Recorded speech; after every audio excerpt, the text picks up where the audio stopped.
Mesdames et messieurs, merci de faire confiance au journal de la ville et tout de suite les sommaires. 129 morts, dont 24 par balle et le reste par bousculade et étouffement. C'est le bilan provisoire de la tentative d'évasion massive à la prison centrale de Makala. Il y a eu également des femmes violées lors de ces événements malheureux, précise le vice-premier ministre au ministre de l'Intérieur et Sécurité, Jacquemain Chabani. Tentative d'évasion à Makala et mort des détenus. La nouvelle société civile et réseau des défenseurs de droits humains et lutte contre la corruption exige l'interpellation des directeurs du centre pénitentiaire et des réductions de Kinshasa CPRK, du ministre de la Justice et garde de Sceaux, du vice-premier ministre, ministre de l'Intérieur et des responsables des renseignements civils et militaires. C'est tout pour les sommaires, mesdames et messieurs. Encore une fois, bienvenue dans ce journal.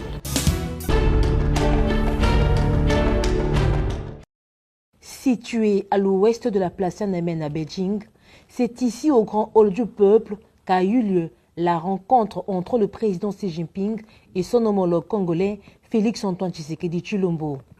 Poignée de main, le président de la République est reçu en grande pompe par le chef de l'État chinois. En prélude au sommet FOCAC 2024, le président Xi Jinping a organisé un banquet d'accueil et des événements bilatéraux pour les dirigeants des pays africains présents au FOCAC. La RDC a eu le privilège d'ouvrir ce volet diplomatique. Un moment d'échange d'une demi-heure auquel ont pris part leurs délégations restreintes respectives. Dans son mot de bienvenue, le président Xi Jinping a commencé par remercier son hôte congolais pour avoir honoré l'invitation. Il a par la suite réaffirmé l'engagement de la Chine à veiller sur l'esprit d'amitié et de coopération qui existe entre son pays et la RDC. De son côté, le président Félix Tshisekedi a salué l'amitié historique des deux États basée sur le respect mutuel et la non-ingérence dans les affaires intérieures du partenaire, tout en renouvelant l'invitation à son homologue pour une visite officielle en RDC. Sur le volet diplomatique, le président Félix Tshisekedi a réaffirmé l'engagement indéfectible de la RDC envers la politique d'une seule Chine en reconnaissant que Taïwan fait partie intégrante du territoire chinois. La RDC est reconnaissante à la Chine pour son soutien continu au sein du Conseil de sécurité des Nations Unies, particulièrement pour la levée de l'embargo sur l'achat des armes. Sur le volet économique et commercial, le chef de l'État a saisi l'occasion de cette rencontre pour faire mention du rééquilibrage en 2024 du contrat mine contre infrastructure conclu par la Chine et la RDC. Pour clore cette première journée diplomatique, le président de la République a échangé avec le vice-premier ministre chinois Ding Xuanxing qui représentait son pays au déjeuner d'amitié officiel offert par le président chinois Xi Jinping au président Tshisekedi et sa délégation. Bilan provisoire de la tentative d'évasion massive à la prison centrale de Makala. Dans la nuit du dimanche au lundi 2 septembre 2024, le vice-premier ministre, ministre de l'Intérieur et Sécurité, Jacquemain Chabani, fixe l'opinion. Ce lundi 2 septembre 2024, aux alentours de 2 h du matin, une tentative d'évasion massive à la prison centrale de Makala a débouché sur des pertes en vies humaines et des dégâts matériels importants. Informé de cette situation, j'ai sur instruction de la haute hiérarchie convoqué une réunion de crise avec les responsables des services de défense et de sécurité. Le bilan provisoire sur le plan humain s'élève à 129 morts, dont 24 par balle, après sommation, les autres par bousculade, étouffement et quelques femmes violées. La commission a également identifié 59 blessés, actuellement pris en charge par le gouvernement pour des soins appropriés. Sur le plan matériel, on déplore l'incendie des bâtiments administratifs, du greffe, de l'infirmerie et des dépôts de vivres. Le gouvernement se réjouit du calme retrouvé, déplore ces incidents malheureux et présente ses condoléances les plus attristées aux familles et proches des victimes. Les enquêtes se poursuivent et l'opinion sera informée de la suite.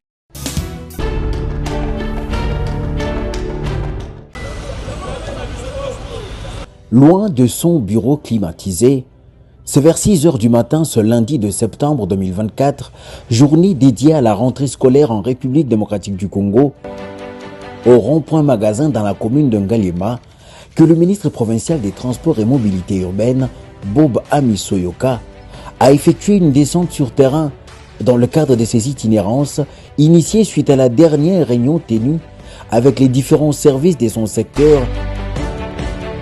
Sur le lieu, dans un endroit connu comme un pandémonium des embouteillages, le patron des transports de Kinshasa n'a pas pris 10 minutes pour réguler la situation qui a conduit à une fluidité de la circulation au vu et au su de tous, à la grande satisfaction de la population.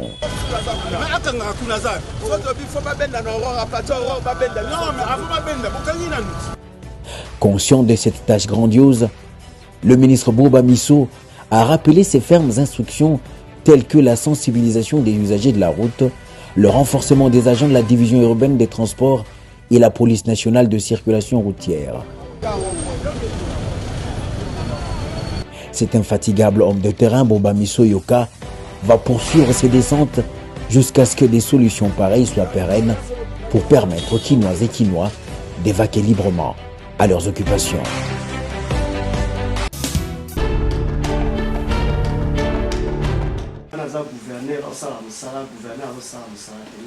Après une journée de formation consacrée à la décentralisation et développement local en faveur de l'équipe dirigeante et animateur, membre du réseau national pour l'observation et la surveillance des élections au Congo RENOSEC, dans le cadre du projet d'appui au renforcement des capacités des conseillers communaux et des bourgmestres des 4 communes de la ville province de Kinshasa, à savoir Lingwala, Mumbu, Selembao et Ngaliema.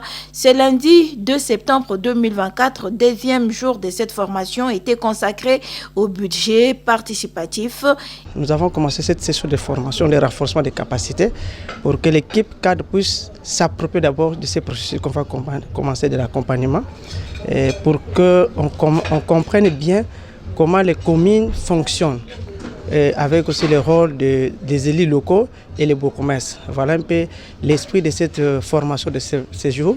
On ne peut pas renforcer les autres sans se renforcer soi-même. Donc, à l'issue de cette formation, nous irons maintenant aller former, aller renforcer les conseillers communaux et les bourgmestres des 4 communes. La commune de Ngaliema, la commune de Lingwala, la commune de Bumbu et celle de Selembao. Parce qu'ils doivent savoir quel est leur rôle et leurs responsabilités pour parvenir au développement des entités locales décentralisées. Les résultats attendus à ces 2 jours de formation sont d'une importance capitale, expliquent les facilitateurs. Aujourd'hui, on ne peut pas prétendre instaurer la bonne gouvernance si au niveau de nos entités, au niveau le plus bas, la bonne gouvernance n'est pas au rendez-vous. Nous avons facilité cette formation au profit de l'équipe dirigeante et des animateurs membres du projet que RENOSEC organise. L'objectif étant de les rendre forts afin qu'ils agissent comme vraiment l'organe délibérant au niveau local. Au finish, nous devons renforcer les capacités des conseillers communaux sur les thématiques de gouvernance et démocratie à la base, le budget participatif, mais aussi les différents textes qui régissent le fonctionnement des organes au niveau des entités territoriales décentralisées. Très bien outillés à travers cette formation, et l'équipe dirigeante et animateurs membres du RENOSEC n'attendent que le lancement de ces projets pour se lancer sur terrain, sensibiliser et conscientiser les conseillers communaux et bourgmestres à jouer leur rôle.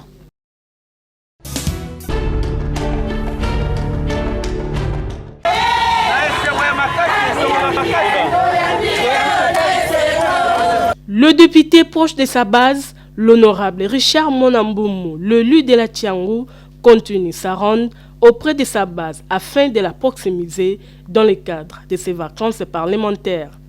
Ce dimanche 1er septembre 2024, c'est la population de Massina, quartier 3, qui a bénéficié de la visite du fils du terroir. Dans la salle Fouga où, pendant la campagne électorale, cette base lui a donné toute sa confiance, l'honorable Richard Mona est revenu pour remercier sa base et rendre l'ascenseur à son tour. Échanger avec les représentants des 3 communes de la Tiango, à savoir Ndjili, Kimbanteke et Massina, afin de connaître leurs desiderata, tel est son objectif.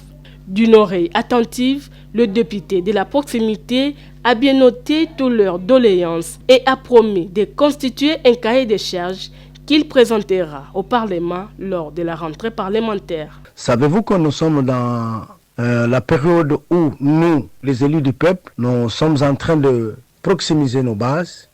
Autrement dit, nous sommes dans notre période que nous appelons communément vacances parlementaires. Un moment pendant lequel tout député doit descendre dans ses bases, dans sa circonscription électorale pour parler du doigt tout ce qui est problème ayant trait à la société et tout ce qui est lié à la vie humaine. Et nous étant les élus du peuple, nous avons cette obligation pendant cette période de vacances parlementaires de proximiser nos bases pour nous échanger et connaître les réels desiderata. Je ne cesse de vous le dire que je suis élu de la Tiango. C'est dans cette salle que pendant la campagne électorale que nos frères et sœurs de Massina m'ont accueilli ici. Et surtout, je salue mon assistante parlementaire, Maître Kabib Mavoudila, parce que c'est son fief. Et c'est elle qu'elle m'a connecté avec cette base de Massina.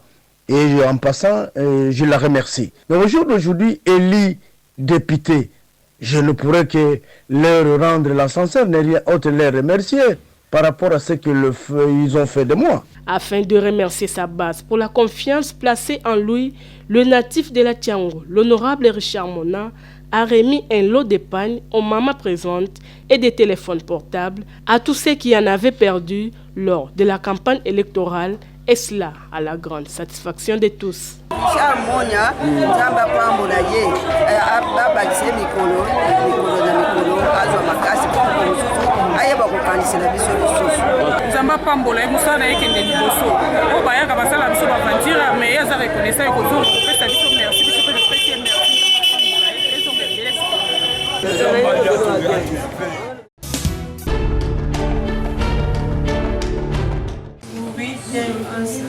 Fini les vacances pour les Bleus Blancs de la République démocratique du Congo. C'est lundi 2 septembre 2024 a eu lieu la rentrée scolaire 2024-2025, une rentrée des classes effective mais très timide pour la plupart des établissements scolaires.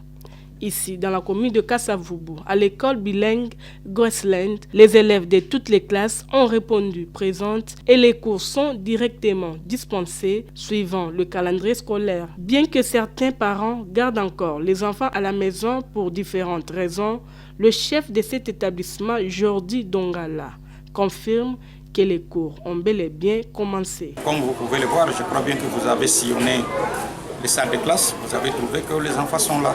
Oui, je dirais à tous les parents qui ont encore ou qui gardent encore les enfants à la maison, aujourd'hui c'est la rentrée 2 septembre 2024, donc qu'ils viennent parce que nous avons déjà commencé le cours, donc nous commençons déjà à exploiter le programme dès aujourd'hui et dès demain ce serait déjà trop tard, donc qu'ils viennent vite, nous sommes là. Ici, dans la commune de Ngaliema, plus précisément au complexe scolaire Saint-Gilbert, la rentrée scolaire de ce lundi 2 septembre a débuté par un rassemblement malgré l'absence de plusieurs élèves. Ceux qui ont répondu présentes ont profité des matières du premier jour de l'école. Pour les directeurs Simon Kaloulou Sitou, les enfants ont bel et bien repris le chemin de l'école. Mais nous sommes là. Les enfants ont repris réellement les chemins de l'école. Et vous avez vu partout là, il y a eu quand même des enfants, il y a quand même des enfants qui sont arrivés. Et dans les salles de classe, je crois que vous entendez même le bruit des enseignants en train d'enseigner. Donc, la rentrée est effective, d'après le calendrier fixé par le gouvernement. Donc, il est effectif.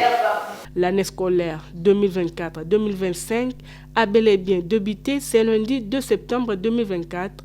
Les parents sont invités à ne pas hésiter d'envoyer les enfants à l'école afin qu'ils puissent bénéficier des matières dispensées.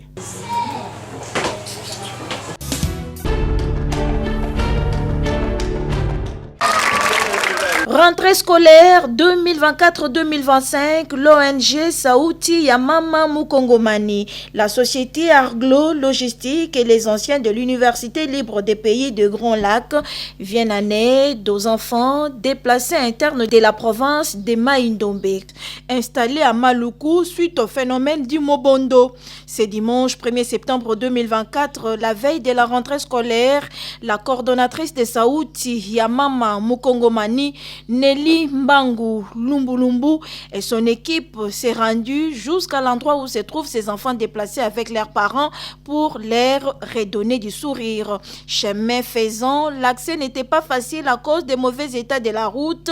Très déterminée à accomplir sa mission, la coordonnatrice et son équipe étaient obligées d'abandonner les véhicules et faire les pieds pour atteindre les lieux. Sur place, la femme au grand cœur, appelée Maman Sociale, Nelly Mbangu Lumbulumbu, a remis des kits scolaires complets aux enfants déplacés, sacs, cahiers, bics et crayons, de quoi réjouir les enfants qui remercient Maman Nelly. Merci Maman Nelly d'assumir ce petit sac.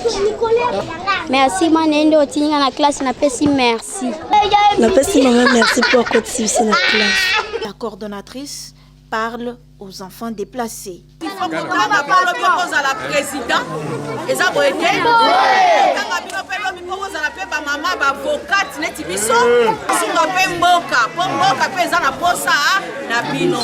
Très émue par ces gestes posés par celles qu'elles ont surnommées Mama ni Mama, les parents de ces enfants élèves déplacés bénissent la coordonnatrice Mbangu Lumbulumbu. Tozalaki on n'a pas si pona bakaye na saki.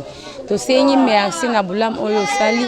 Nzamba pamba na bato bachaki maboko misala na bango ekende liboso. Soki asala gelo kwa boyete mbele lelo tolingi to suka wapi encore biso ba déplacer toza vraiment na pasi Maman Nelly akaniseli biso en tout cas nzambe apambola ye. Il n'y a pas que les kits scolaires remis à ces enfants mais aussi le riz, le sucre et de quoi se vêtir. La coordonnatrice de Sauti ya Mama Mukongomani revient sur ses bienfaits aux enfants déplacés des Kwamonte. Nous avons pensé que c'est très important pour tout enfant d'aller à l'école. Déplacés qu'ils soient, les enfants ont leur place à l'école. Cela va permettre à ce que nous puissions lutter surtout contre la délinquance juvénile. Nous avons pensé aussi qu'il est important de prévoir aussi quelque chose en termes de pension alimentaire pour les enfants. Tout est bien qui finit bien. Mission accomplie par Sauti ya Mama Mukongomani et ses partenaires.